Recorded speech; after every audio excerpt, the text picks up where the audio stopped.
5 seconds.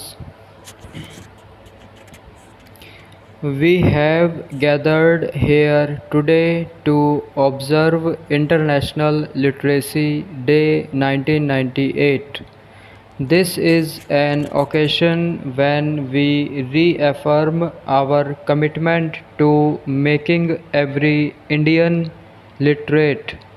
We do so today by joining governments and citizens across the world in a spirit of collaborative partnership to rededicate ourselves to the cause of universal literacy and lifelong learning.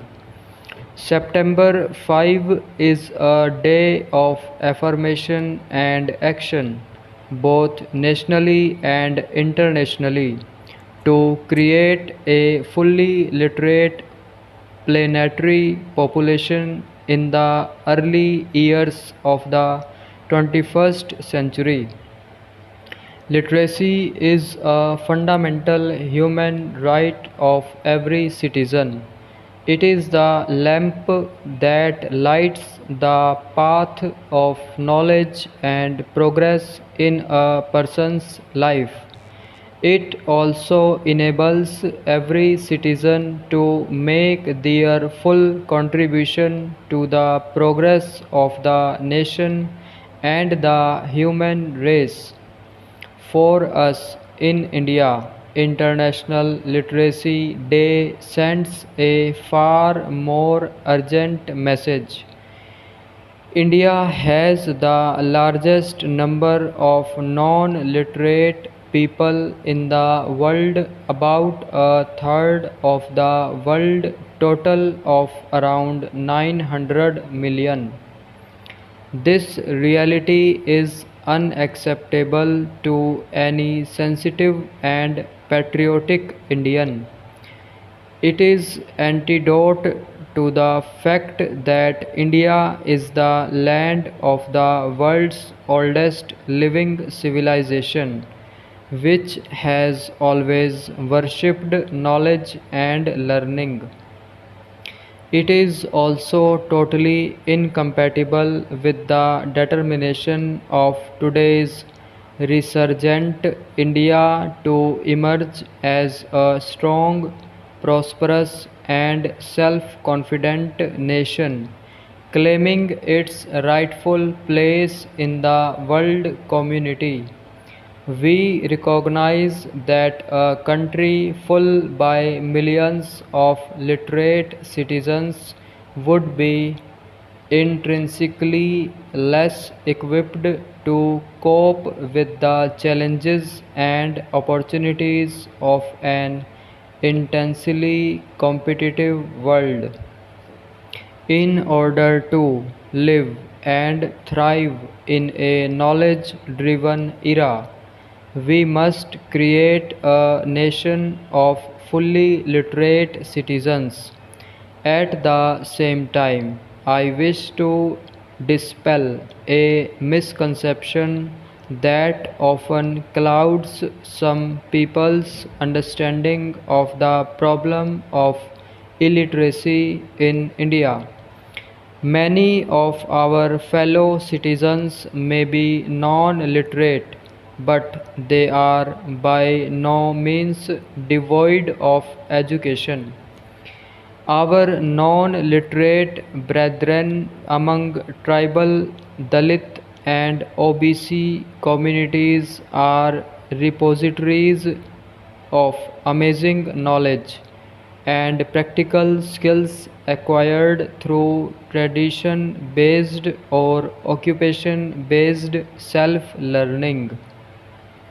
This is also true about our non literate women who, apart from possessing a lot of useful knowledge, also pass on precious cultural and ethical values from generation to generation.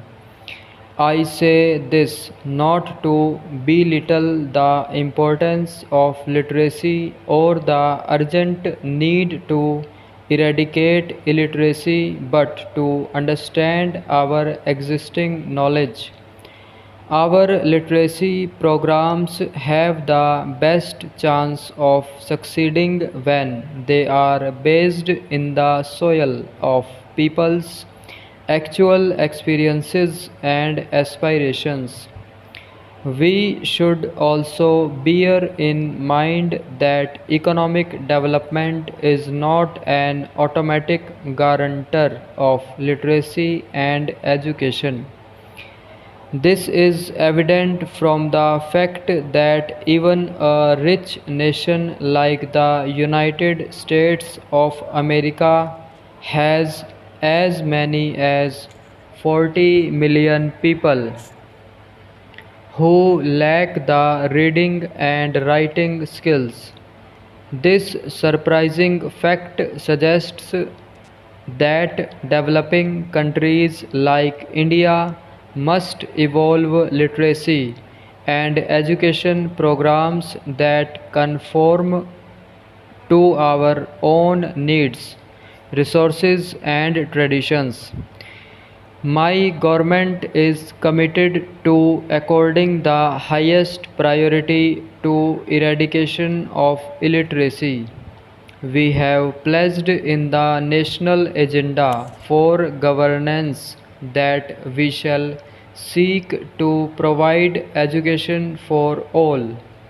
At the same time, I wish to restate a truth which has so far been inadequately understood, that removal of illiteracy cannot be accomplished by the efforts of the central and state governments alone, much less by any single ministry or department in New Delhi or in state capitals.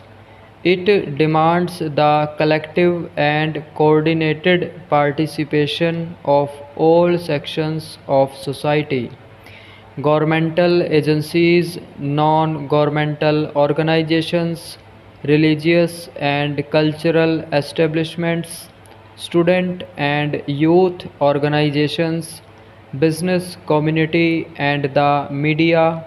In short, a sustained mass movement alone can take India towards the goal of total literacy in the shortest period of time. In this context, I am pleased to acknowledge the good work done by the National Literacy Mission since its inception in 1988.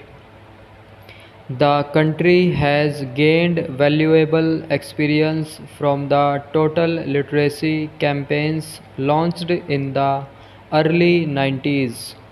For the first time since independence, a planned, coordinated, and comprehensive district level drive was launched with the involvement of central and state governments, Jila Parishads, Panchayats, voluntary organizations, and educational establishments.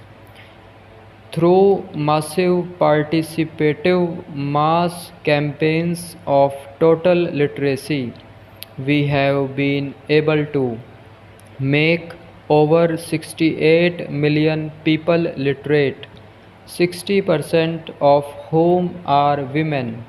As many as 234 districts have completed the first phase of basic literacy to adults in the age group of 15-35 and are now implementing post literacy and continuing education programs. A large number of districts, beginning with Immaculum in Kerala, have declared themselves total literacy districts. The positive developmental fallout of successful total literacy campaigns is already visible in many parts of the country.